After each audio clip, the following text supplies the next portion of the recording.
Je m'appelle Antoine Mideguin, je travaille à Bordeaux Métropole, à la DGNSI, et avec mes collègues qui organisent ces journées, nous travaillons sur un certain nombre de projets, dont celui du Wi-Fi public, qui, comme le titre l'indique, est un sujet qui revient aujourd'hui, et pas seulement à la faveur de la crise du Covid, mais de façon plus profonde, parce que c'est sans doute une des briques de la solidarité numérique.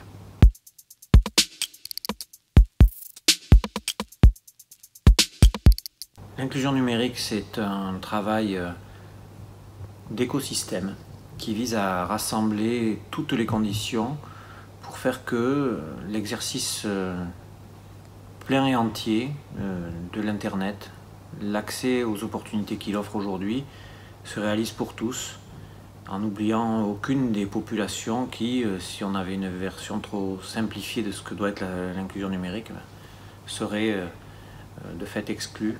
Donc c'est un travail méticuleux, un travail d'observation et un travail d'action.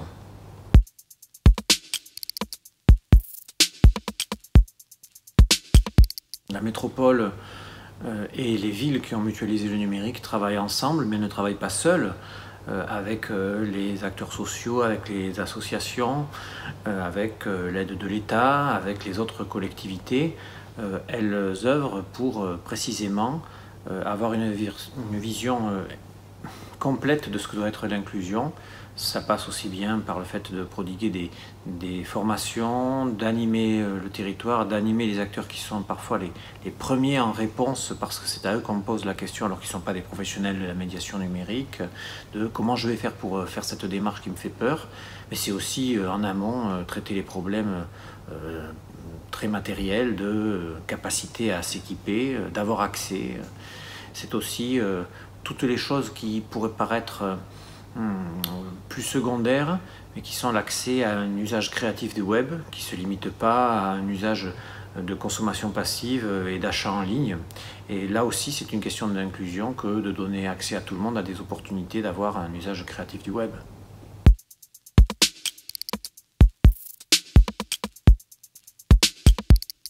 Le projet de Wi-Fi public, c'est un projet qui vise à rappeler que l'espace public est un des premiers lieux de consommation d'Internet aujourd'hui, que tout le monde n'aborde pas cet espace à égalité, et que de fait ça nécessite une action publique pour s'en assurer et le garantir.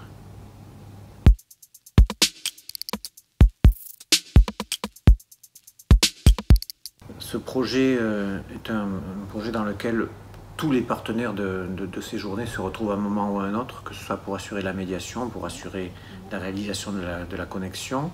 Donc je ne vais pas en citer un en particulier. Je dirais que le partenaire numéro un, ce sont les gens, ce sont les bénéficiaires, parce que c'est eux qui vont nous aider à définir les meilleures situations d'usage, les endroits où on peut être pertinent, pas des moyens infinis, et donc il faut que chaque fois que l'on met en place un point d'accès au très haut débit par le Wi-Fi, gratuit, public, ils correspondent à des besoins et qui ne soient pas un agrément de plus et donc un luxe un peu inutile.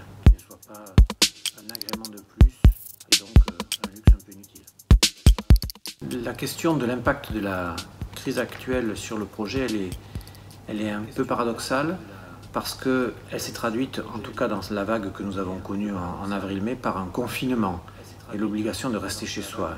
Aussi pourrait-on dire, mais ça rend caduque l'idée d'un Wi-Fi public, qui nécessite précisément de sortir de chez soi pour pouvoir l'utiliser. Mais il n'en est rien parce que l'effet direct de cette crise sanitaire, c'est une crise économique qui frappe très inégalement les segments de la population et qui rend d'autant plus utile de créer des facilités pour pouvoir, quand on n'a pas une connexion à très haut débit disponible chez soi, bénéficier de ces services-là et accéder aux opportunités du web.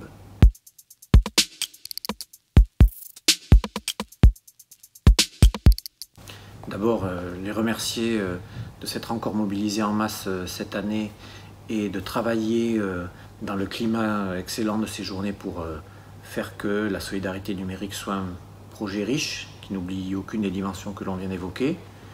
Et également, bon courage, parce que l'année à venir va être une année particulièrement exigeante dans un climat de grande récession et va nécessiter beaucoup de travail, on le sait déjà, Donc merci et bon courage pour la suite.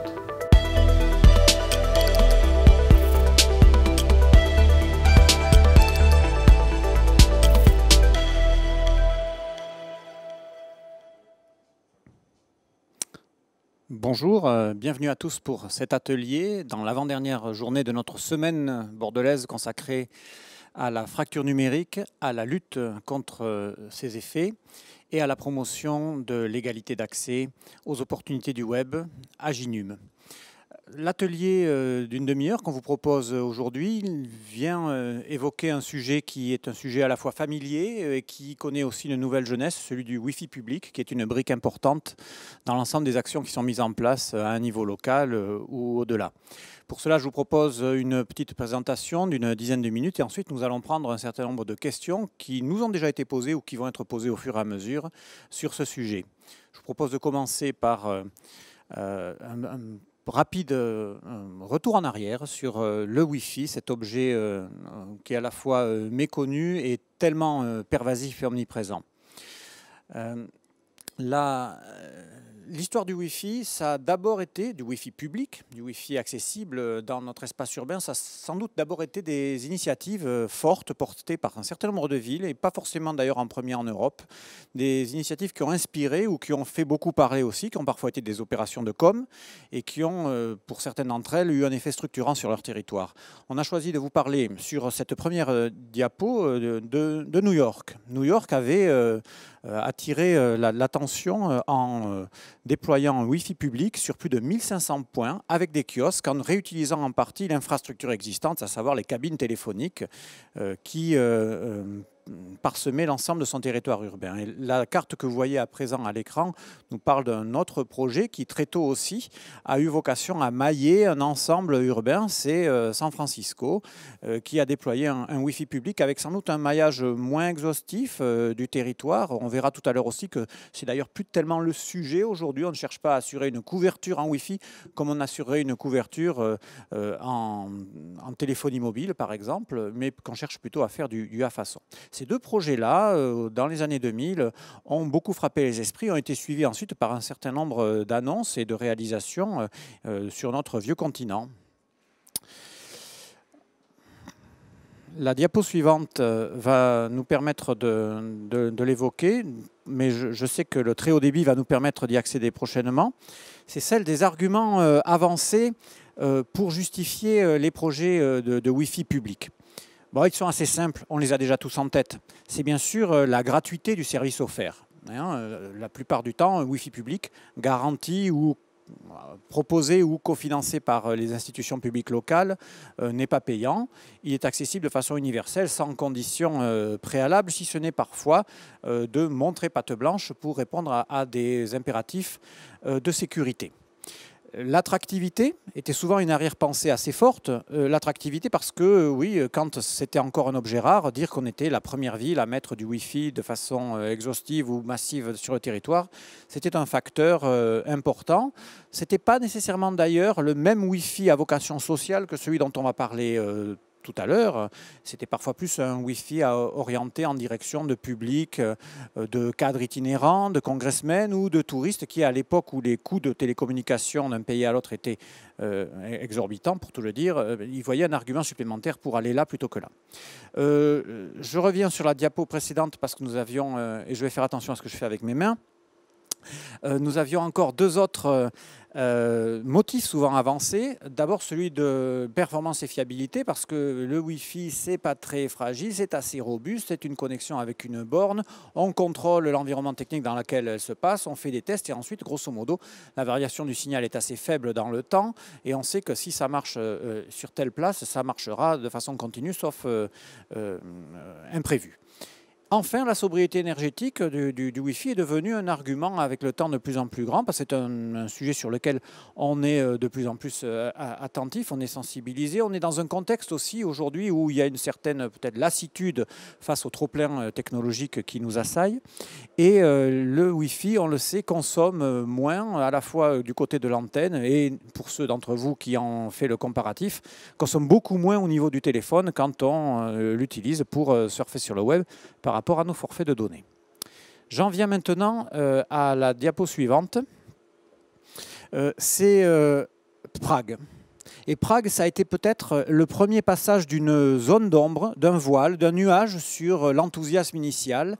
C'est la première ville en Europe à avoir été attaquée par des opérateurs privés parce que son initiative était supposée créer une concurrence déloyale, merci Christophe, qui venait tordre l'ordre naturel des offres privées sur le sujet. Et donc la ville qui fait suite, c'est Paris, qui a également été attaquée en 2007 sur la base de son projet et de ses effets de distorsion de la concurrence. Et à partir de là, de la fin des années 2000, on a vu se multiplier les réticences, parfois publiques, vis-à-vis de projets de cet ordre-là. Il y a un risque financier, il y a un risque juridique. Que faisons-nous dans la durée par rapport à ça? Et donc, l'enthousiasme initial s'est un peu tari. La question aujourd'hui, elle est un peu entre deux eaux. Il y a des volontarismes locaux, comme on va le voir. Il y a parfois des prudences aussi. On ne sait plus trop sur quel pied danser, d'autant que les prises de décision posent en quelque sorte des territoires où il est éligible et naturel de faire du Wi-Fi, en intérieur notamment, suite à un arrêt de 2017 de la Cour administrative d'appel de Paris. Et la question de l'espace proprement public, extramuros, reste tout aussi délicate. La question des constats préalables de carence vient embrouiller un petit peu l'esprit des décideurs locaux et on voit des articles très pédagogiques fleurir dans la presse à destination des collectivités qui ne suffisent pas à dénouer le nœud. D'autant plus qu'un élément a pendant un moment laissé à croire que la question du Wi-Fi était définitivement derrière nous, c'était celle de l'arrivée des forfaits qui visaient notamment les populations jeunes, des forfaits de téléphonie mobile comprenant un petit peu de data à très bas coût, où il a été permis de penser, très transitoirement en tout cas, que c'était fini, la question allait se résoudre par le cellulaire et que c'était la fin du Wi-Fi public. On sait que le service réellement fourni par les forfaits n'a pas permis de dire qu'aujourd'hui, la donnée peut se dispenser d'une connexion fiable à très haut débit, sans fil, dans un rayon d'action court, celle qu'offre le Wi-Fi. Et ce, d'autant plus que quand on regarde les chiffres d'accroissement du trafic sur Internet, je vous ai mis là, peu importe l'unité retenue qui dépasse notre imagination, hein, 10 puissance 23 octets, ce qui est important, c'est de voir la tendance déjà réalisée et de voir la tendance prévue avec un assez haut niveau de fiabilité. Le débit en transaction permanente sur le web flambe, sera multiplié par 3, on le voit sur l'horizon de temps qui est montré sur cette diapo. Ce que l'on sait moins, c'est que le Wi-Fi contribue très fortement à absorber cette augmentation du trafic aujourd'hui. C'est pour ça que c'est un objet qui nous intéresse toujours et qui va nous intéresser. Il y a 8 milliards d'appareils Wi-Fi dans le monde et la seule année passée, 3 milliards nouveaux sont venus renforcer le parc global. Or, quand même, on dispose d'un forfait de téléphonie mobile. Le Wi-Fi, aujourd'hui, dans nos usages, représente 70% du trafic de données, c'est-à-dire concrètement, quand on se connecte dans un lieu public, un bar, un restaurant, au travail, quand ce service est offert par l'employeur, et bien sûr à la maison où on a hâte de retrouver la connexion et le très haut débit. Et le Wi-Fi absorbe une part majoritaire de l'accroissement des données sur le web aujourd'hui.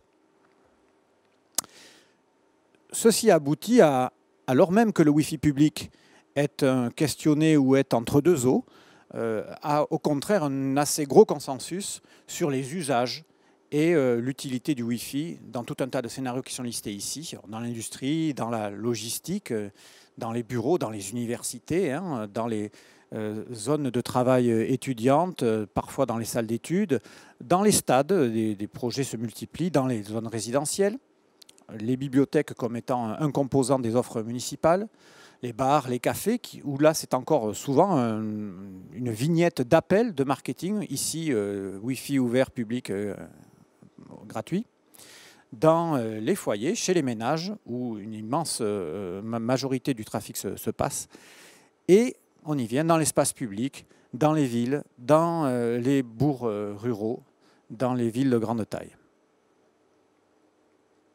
Ça aboutit, petit clin d'œil, parce qu'il est bon parfois de faire un petit détour par l'humour. Nous avons constaté que pour beaucoup de personnes, la fameuse pyramide de Maslow des besoins a été presque rattrapée par des besoins encore plus fondamentaux que de boire, de manger ou d'être en développement personnel, c'est d'avoir de l'électricité pour recharger la batterie de son smartphone et d'avoir accès au Wi-Fi. Et on l'a tous vécu un jour ou l'autre, où quand on arrive avec soulagement au fin fond d'un endroit un peu reculé ou à l'étranger, la première chose qu'on demande à la réception, c'est quel est le code Wi-Fi, ou en tout cas, les réceptionnistes ont affaire très souvent à ces demandes-là. En premier, où est le Wi-Fi ? Et je peux enfin retrouver mon petit écosystème numérique, mes contacts, mes derniers messages non lus, etc. Nous le faisons aujourd'hui, ce petit pas de côté sur le Wi-Fi, dans un contexte particulier qui est un contexte technique nouveau. Ici, un résumé très graphique et peu détaillé sur les différentes générations de Wi-Fi. On a eu, bien sûr, à chaque nouvelle version du Wi-Fi, une augmentation des débits offerts. C'est peut-être un pas un peu plus fort que nous propose aujourd'hui la norme AX, qu'on appellera à l'avenir le Wi-Fi 6. Je ne vais pas rentrer dans les détails du MIMO, etc.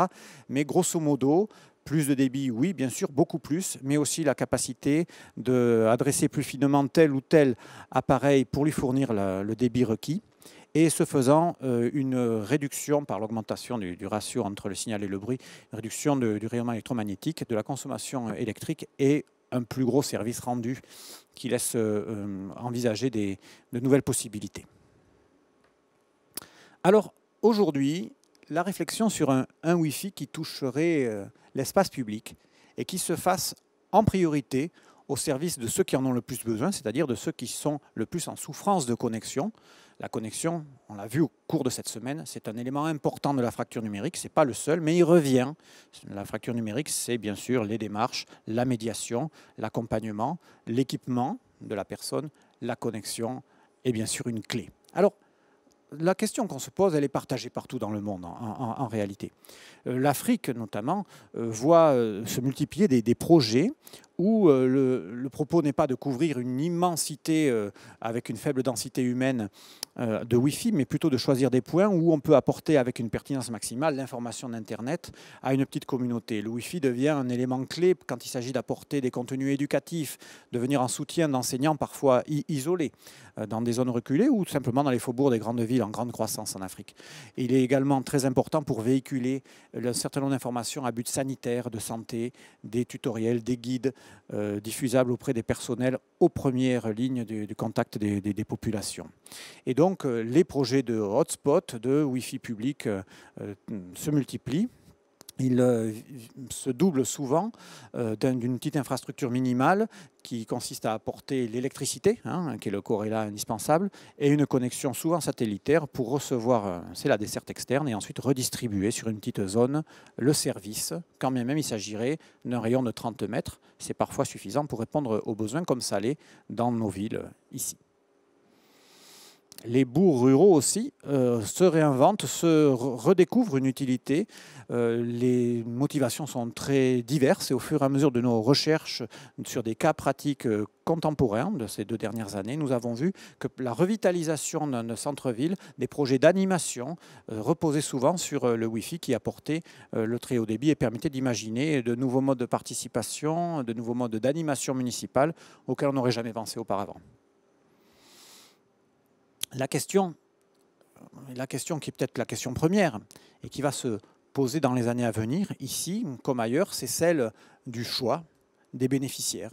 Car comme on l'a dit, la couverture exhaustive d'un territoire municipal n'est sans doute pas réalisable pour des raisons techniques et financières. Elle n'est sans doute pas non plus souhaitable. Elle n'est assurément pas souhaitée non plus à un moment où l'attention de plus en plus grande au rayonnement électromagnétique, à la pollution, à l'empilement des antennes commence à vraiment peser dans la balance et où on sent une certaine lassitude de nos concitoyens par rapport à l'avalanche continuelle de nouveaux récepteurs, capteurs et environnements dont à la fois on ne mesure pas toujours la nocivité et dont en tout cas on mesure en quoi ils représentent un choix de société dont tout le monde n'a pas nécessairement envie. Donc la question de la pertinence se pose. Et là, soit nous avons a priori une définition très politique de public de bénéficiaires. J'ai pris l'exemple de Bilbao, qui avait choisi dès le début de son projet de Wi-Fi, c'était il y a plus de 10 ans, de dire voilà, il y aura 3 catégories qui vont être visées en priorité. On va viser les chômeurs, on va viser les étudiants, on va viser les immigrés en transit ou en installation plus durable sur notre territoire. Voilà quelque chose qui ensuite flèche les installations, les horaires, les contraintes, la façon dont le projet se déploie.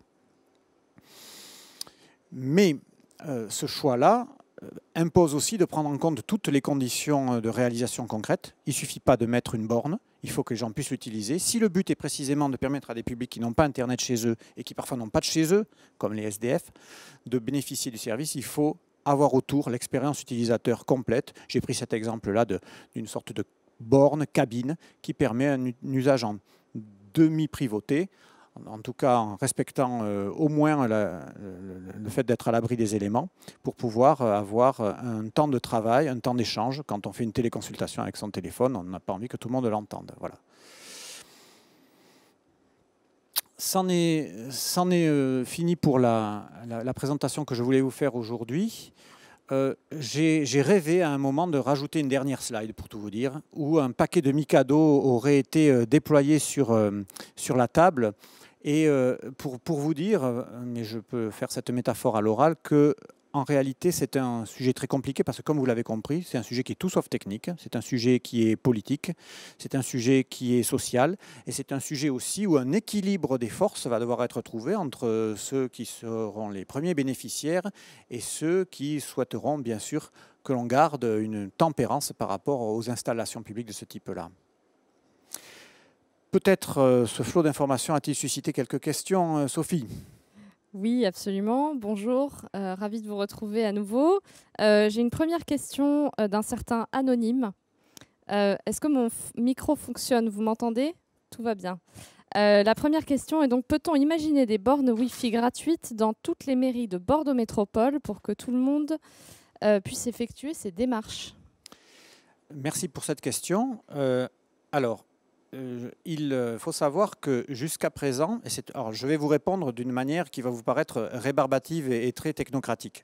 Mais la question qui se pose aujourd'hui, le carrefour auquel on se trouve actuellement et qui va vite être résolu, c'est que jusqu'à présent, les municipalités avec chacune la main pour mettre en place elles l'auront toujours, pour mettre en place bien sûr des politiques de bornes Wi-Fi au sein des murs, à la fois d'ailleurs de la municipalité, de la mairie, mais aussi des mairies de quartiers déconcentrés et d'autres équipements municipaux. On parlait tout à l'heure des bibliothèques par exemple, ou parfois les salles de sport. Donc la situation n'est pas homogène sur l'ensemble des 28 communes qui forment aujourd'hui Bordeaux Métropole. Et le projet d'un éventuel Wi-Fi sortant des murs dont je vous parlais nécessitera comme préalable de toute façon une définition d'un cadre avec les 28 communes et avec Bordeaux Métropole pour s'assurer à la fois qu'une maîtrise d'ouvrage à peu près cohérente, une maîtrise d'œuvre harmonieuse et également économique avec les effets d'échelle soit mise en place. Donc je ne réponds pas tout à fait directement avec votre question, mais je dirais que là c'est au cas par cas selon les communes et selon les politiques qu'elles ont menées pour ce qui est du Wi-Fi intramuros jusqu'à présent. Ça répond en partie à la question suivante qui est: où en êtes-vous du déploiement du Wi-Fi public? Est-ce que vous avez un calendrier un peu plus précis à nous communiquer? Comme vous savez, nous sommes au début d'une nouvelle mandature et donc c'est un sujet qui fait l'objet d'un travail actuellement d'élaboration technique, mais aussi de priorisation, bien sûr. Donc les échéances sont à définir. Aujourd'hui, on est encore en train de travailler dessus. Il y a eu, dans le cadre de l'urgence liée au confinement et à ses immédiates conséquences, au printemps, la mise en place sur Bordeaux de 4 bornes sur les Aubiers, la Benoge, au Grand Parc, pour répondre à des problèmes qui avaient été constatés immédiatement, des besoins, plus que des problèmes. Maintenant, il faut se poser pour rapidement déterminer qui, comment, où et dans quelles conditions. Merci beaucoup. Je regarde juste en même temps l'heure. C'est souvent compliqué de se connecter à un Wi-Fi public, et surtout pour une population en fracture dont on parle toute la semaine. Est-ce que ça a du sens, selon vous, de fournir du Wi-Fi public dans des bâtiments qui ferment à 18 h, par exemple, pour donner un exemple précis, mais ou dans d'autres cas similaires? Merci pour cette question. C'est évident que quand on parle de Wi-Fi public, on parle d'un Wi-Fi, et c'est quasi un implicite, accessible 24 heures sur 24 et tous les jours de la semaine, et qui ne doit pas être contraint par les rythmes liés à l'ouverture des bâtiments physiques. D'où la nécessité que le Wi-Fi puisse occasionnellement déborder les murs et être accessible, y compris dans des installations légères urbaines, comme celles que l'on montrait tout à l'heure. Donc, la réponse est, ça n'a pas de sens, bien sûr. Ça a toujours du sens de fournir ce service-là, ne serait-ce que parce que dans les temps d'attente, dans les salles de réception, etc., qui est un temps parfois perdu, c'est un temps qui devient utile si je peux me connecter. Mais bien sûr, là, j'ai besoin, parce que je suis un ayant droit, parce que j'ai besoin d'une information qui concerne peut-être ma survie administrative, d'aller me connecter avant minuit, comme le veut souvent une vieille tradition pratiquée chez nous. Eh bien, là, il faut pouvoir accéder au service à 21h30 et donc il faut que le Wi-Fi soit dehors. Vous avez parlé des publics de migrants. Pourquoi le Wi-Fi pour cette population? C'est au fur et à mesure que l'on explore les tenants, les aboutissants et les bonnes pratiques déjà réalisées ailleurs en Europe, on se rend compte que c'est souvent une population beaucoup plus connectée qu'on se l'imagine. Souvent, le téléphone est le moyen de rester en contact d'abord avec la famille dans le lieu d'origine et surtout de faire les démarches administratives et de progresser dans un parcours individuel. Et là, la question qui se pose, ce n'est pas tant celle de l'équipement en terminal. Aujourd'hui, on trouve des smartphones à des gammes de prix particulièrement basses. La question, c'est celle de la connexion. C'est pour ça que ça nous renvoie à la question du Wi-Fi public. Avez-vous des exemples de mobilier urbain pour rendre le Wi-Fi vraiment utilisable? Bon. Vous en avez parlé un petit peu tout à l'heure. Mais... Oui, j'en ai parlé un petit peu tout à l'heure et je vois que le temps s'écoule. On ne va pas revenir dessus parce que ça, c'est un sujet entier sur lequel, d'ailleurs, toutes les bonnes idées du territoire seront bienvenues. On sait qu'on ne peut pas offrir une borne nue. Ça ne fait pas le travail, une borne avec un banc. Il faut aller plus loin. Il faut créer les conditions d'usage. Et parfois, c'est être abrité. C'est des choses aussi triviales qu'avoir un pare-soleil quand on est dans une zone d'une ville aussi ensoleillée que les Bordeaux. Et donc, pour cela, il faut pouvoir lire ce qui est sur l'écran, par exemple. Une dernière question peut-être. On a une dernière question de cet anonyme à nouveau. Peut-on imaginer un bureau mobile avec une connexion à haut débit qui s'installerait dans les locaux des communes volontaires? Toujours dans cette volonté, je pense, de déployer le Wi-Fi public dans les communes. C'est une très bonne suggestion. Il y a eu déjà dans le passé des exemples de mobilier mobile qui permettent soit de déployer un bureau, soit de déployer carrément une petite salle de formation. Je pense à Bibliothèques sans frontières notamment, qui avait fait concevoir par un prestigieux designer un mobilier qui emportait tout. C'est un peu aussi le principe qu'on met en œuvre dans certaines écoles avec une petite valise qui se déplace. Alors un bureau mobile, oui, pourquoi faire? Il faut en reparler. Il nous reste 2 petites minutes. On a parlé beaucoup de Wi-Fi public pendant tout cet atelier. Ça tombe bien, c'était la thématique. On parle toute la semaine d'inclusion numérique. Est-ce que vous voudriez partager, vous auriez une ou 2 projets coup de cœur que vous voudriez partager, soit de notre métropole, soit ailleurs en France ou dans le monde, pour justement œuvrer sur ce grand sujet plus vaste de l'inclusion numérique? Vous me mettez dans une situation extrêmement difficile parce que je ne voudrais pas spoiler, comme on dit aujourd'hui, ce qui va être diffusé bientôt dans, je crois, une très belle vidéo que vous avez réalisée sur les bonnes pratiques repérées notamment outre-Atlantique. Donc on va avoir beaucoup de projets. Là, c'est l'abondance qui va prévaloir et la question qui doit nous accompagner tout le temps, c'est quel est le plus pertinent dans un monde de ressources finies, de temps de travail disponible qui n'est pas illimité, comment faire pour choisir les meilleurs, les plus utiles pour nous, les moins gadgets aussi, qui sont parfois pas forcément les plus brillants, et ceux qui vont dans la durée changer la vie pour ceux qui en ont le plus besoin. C'est cela que je choisis. Merci beaucoup. On va pouvoir terminer à l'heure. Vous étiez un peu plus de 30 participants pour cet atelier. Beaucoup de connexions, quelques questions. Merci beaucoup Antoine. Est-ce que vous voulez un mot de la fin pour conclure? Merci à tous et rendez-vous sur le terrain bientôt pour donner corps à tout ça.